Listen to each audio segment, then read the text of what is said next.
Bom, eu queria falar hoje sobre mentira. Sobre mentira de político.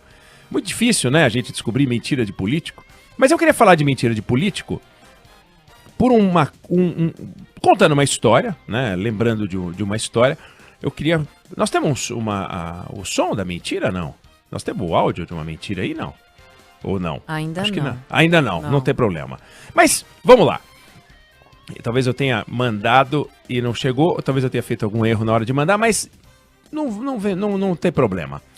Tem uma mentira que entrou para a história como uma das maiores mentiras da política mundial. Mentira contada em campanha. Mentira que está completando 34 anos. Mentira feita em 1988, por ser uma das maiores mentiras mundiais, não é nenhuma mentira brasileira, porque uma mentira brasileira não entra para os rankings das mentiras mundiais, é uma mentira americana. Contada pelo então candidato a presidente dos Estados Unidos, George Bush, o pai, não o filho. Em 1988, quem foi candidato foi o Bush pai, ele era vice do Ronald Reagan, que já tinha sido eleito 2 vezes, então não podia ser candidato pela 3ª vez. Apoiou o seu vice, George Bush. O filho, Bush filho, seria eleito em 2000 e reeleito. Mas o Bush pai foi eleito e não foi reeleito. E não foi reeleito por causa desta mentira. Na campanha de 1988, disputando ele, republicano, contra um candidato democrata, o candidato democrata dizia assim: eu não vou aumentar impostos, mas não descarto. Eu não quero aumentar impostos, mas eu não descarto. Ele e seus assessores viram uma oportunidade de falar: vamos marcar uma diferença. Ele não descarta. Eu não vou aumentar. Eu não vou aumentar de jeito nenhum. Então ele falou uma frase que era assim: leia os meus lábios. Não haverá mais taxas. Em inglês, isso virou uma frase de 6 palavras, num discurso de quase 1 hora, e entrou para a história como uma promessa ousada, um ato de genialidade, que coisa espetacular, não vamos aumentar os impostos e tal, e ele se elegeu. Se elegeu, aquilo que parecia genial, em algum tempo, mostrou-se uma grande farsa. Ronald Reagan já havia aumentado os impostos algumas vezes. Ele, a certa altura, com o governo dele com um problema orçamentário, a economia americana não indo do jeito que se imaginava, ou que se desejava, foi lá e fez o quê? Aumentou os impostos. Mas aumentou vários impostos, inclusive o imposto de renda. Quando ele falou que não ia aumentar os impostos, vários analistas disseram que ele não tinha condições de falar aquilo que ele estava falando. Não era uma promessa, não era um compromisso, era uma frase que ele sabia que só tinha valor para obter votos. Daí ser uma mentira. Daí ser uma mentira. Resultado: aquilo que foi fundamental para ele elegê-lo foi fundamental para não reelegê-lo. E ele perdeu a eleição. Quando tentou a reeleição, por razões óbvias, mentiu. Entre outras coisas, mentiu. Como é que você sabe o que é uma mentira e o que é uma promessa que você não pode cumprir? E eu chamo a atenção para esse ponto porque a gente está no ano eleitoral. 2022, tem uma eleição para presidente, tem uma eleição para governador, tem uma eleição para senador, tem uma eleição para deputado federal, tem uma eleição para deputado estadual. Ouviremos as mais variadas promessas. E aí tem coisa que a gente tem que separar. O que é promessa e o que é mentira? O que é promessa que eu não vou conseguir cumprir e que eu não sei se eu vou cumprir ou não, mas eu vou tentar, eu vou buscar. E o que é uma mentira, que eu já sei que eu não vou cumprir. Tem coisa que você não pode cobrar o governante por ter falado A e ter feito B. Fernando Collor falou assim: é mentira que eu vou confiscar os ativos dos brasileiros, confiscar o dinheiro das pessoas. Quem vai fazer isso é o candidato do PT. Quem vai fazer isso é o candidato do PT, já passou pro exagero, mas você não pode querer que o candidato diga: eu vou confiscar o dinheiro das pessoas. Não dá. Né? É um absurdo, ele vai ser cobrado. Mas não dá. Não dá para você esperar que, um candidato diga que vai, por exemplo, romper relações com um determinado país. Não dá para você cobrar dele certas falas que são mentirosas, não, elas faltam com a verdade, mas até expõem a segurança nacional se falar a verdade. Então, não dá. Mas não é disso que eu estou falando. Eu estou falando de promessas que os candidatos fazem e que eles já sabem que não vão cumprir. Eles já sabem que é cascata. Não tem como.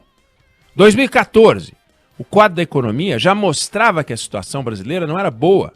A economia já tinha crescido 0,5% naquele ano, ou cresceria 0,5% naquele ano, porque o ano não tinha acabado quando houve a eleição de 2014. A Dilma fez 1000 promessas. Ela sabia que ela não ia poder cumprir. Ela sabia que ela estava mentindo. E isso vale para uma série de campanhas. O real congelado mais forte do que o dólar, sendo segurado na mão grande que garantiu a reeleição do presidente Fernando Henrique Cardoso, de repente o dólar explodiu. O presidente sabia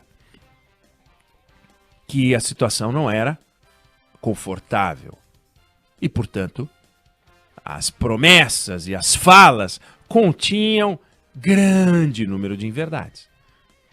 Cobrar dos políticos que não falem a verdade é um pouco de infantilidade. Mas fazer um alerta para que a gente preste atenção redobrada ao que eles nos dizem, aí não é um exagero. Aí não é um exagero. O amadurecimento da democracia passa por punir os mentirosos, óbvio, aconteceu com Bush pai, foi punido, o eleitor americano disse não, você mentiu, tchau, tchau, perfeito, irretocável a atitude. Mas será que a gente vai precisar contratar um presidente aceitando suas promessas vigaristas e mentirosas para daí então só não reelegê-lo? Ou será que nós devemos, como eleitores, começar a prestar atenção ao que dizem e analisar as promessas como os analistas fazem? Prestar atenção ao que fazem os analistas, ao que dizem os analistas, para evitar engolir um sapo e depois de 4 anos ter que mandar o sapo embora? Então, prestar atenção. Isso vale para os candidatos a presidente, governadores, principalmente os do executivo. Principalmente os do executivo. Mas a gente está tão acostumado a conviver com as mentiras que a gente assumiu que político mente. E depois, tudo bem, coisa nenhuma. Então, vamos prestar atenção ao que dizem para fugir das empulhações. Candidatos prometem mundos e fundos. Candidatos falam que vão transformar a nossa vida. Candidatos dizem que se a gente votar neles, a gente vai se dar super bem, de um jeito extraordinário. Será que a gente não tem condições de lutar contra isso, prestando atenção, abrindo os olhões, abrindo os ouvidos, em vez da gente ficar batendo boca pelas redes sociais em defesa dos nossos candidatos, começar a prestar atenção ao que dizem, inclusive os nossos candidatos e os candidatos dos outros, para começar a comparar as propostas. E como é que vai fazer isso? Mas vem cá, o outro está dizendo que o senhor não vai conseguir. Como é que é isso? Prestar atenção, ler. Então, não é, como disse o Bush, desafiou a sociedade, falou, read my lips, leia os meus lábios. Não, não é leia os meus lábios, não. Leia a minha mente. Ouçam o que dizem aqueles que analisam aquilo que eu falo. Não dá para aceitar o embuste, não dá para aceitar a enganação. E é a cada 4 anos, em 4 anos, que a gente vai engolindo enganação atrás de enganação. Nós não podemos fazer isso. Então, temos que ser mais rigorosos. Aqui, na Band News FM, a gente tem feito um trabalho cuidadoso de cobertura das eleições, sem paixão partidária, sem paixão eleitoral, mas apaixonado pelo Brasil, apaixonado pela ideia de que a gente pode ter um Brasil cada vez melhor. Melhor para você, melhor para nós, melhor para os nossos filhos, melhor para os nossos netos, para os nossos vizinhos, para os nossos amigos, para aqueles que acreditam nas coisas que a gente acredita, para aqueles que não acreditam nas coisas que a gente acredita, mas para que todos nós possamos levar uma vida melhor. para que a gente possa voltar a crescer, ou pelo menos, se não, voltar, porque vivemos voos de galinhas, mas começar um ciclo de crescimento para que todo mundo possa viver melhor. Viver melhor é mais dinheiro no bolso, viver melhor é algum dinheiro no bolso, viver melhor é o primeiro emprego, viver melhor é garantir o segundo emprego, viver melhor é poder trocar de emprego, trocar de trabalho, empreender, poder ter crédito para fazer alguma coisa, comprar o que quer, ou aquilo que pode, ou aquilo que tem direito. É ambição, é direito a gente ter uma ambição de trocar o carro, de trocar a casa, de mudar de função, de mudar de cidade, de trocar atividade, de começar uma vida nova. Para isso precisa ter um país estável, diminuir essa criminalidade horrorosa. Hoje amanhecemos com essa história horrorosa desse mais um ataque do cangaço. Mas é ataque do cangaço hoje, a gente fala do programa do cangaço.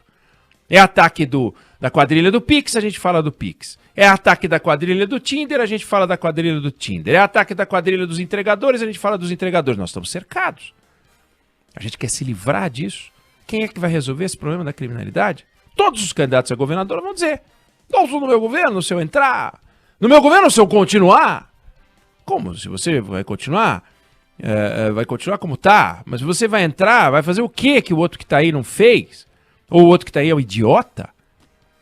Quer dizer, então, que com o outro que está aí vai trocar, o novo governador vai trocar todos os policiais do estado. Todos os comandantes. Não vai mais ter coronel, os coronéis vão ser substituídos todos. Calma, a estrutura é a mesma. Como é que você vai mudar tudo? Vou melhorar a saúde inteira. Como é que você vai melhorar a saúde inteira? Você vai trocar todos os comandos de todas as UBSs, de todas as UPAs, de todas... Tudo, tudo. Todos os professores vão ser substituídos, todos os coordenadores. Quer dizer que entra um secretário novo, entra um ministro novo e o Brasil vai ser um país completamente diferente porque você é outra pessoa? Mas o que você é, marciano? Então o que quer ficar, por que não fez? O que quer entrar, como é que vai fazer? Não podemos dar espaço para o embuste. Ou a gente fica intransigente, ou esses caras vão fazer a gente de bobo. Então, eu estou trazendo um exemplo de uma das minhas maiores mentiras do mundo, que está completando 34 anos esse ano. Não vou aumentar os impostos. E ele aumentou. E ele sabia. E todos os candidatos sabem que não vão fazer isso, que não vão fazer aquilo, que vão fazer isso, que só vão conseguir fazer aquilo e tentam nos enganar. Falei da cobertura da Band News FM para dizer o seguinte: nós vamos ficar com os olhos e ouvidos abertos e trazer aqui para você uma visão crítica do que dizem os candidatos. Crítica não no sentido de dizer para você não vote nesse porque esse é de esquerda, não vote nesse porque esse é de direita. Não. Mas analisar as propostas e perguntar como esses caras vão fazer isso. E separar o joio do trigo. Ó, essa promessa aqui tem um lado interessante. Essa daqui não dá para fazer. Não dá, porque já tentaram, não deu. É isso. É esse cuidado que a gente tem que ter, porque a gente não pode ser feito de bobo. Não dá. A gente não tem tempo para ser feito de bobo. A gente não pode deixar.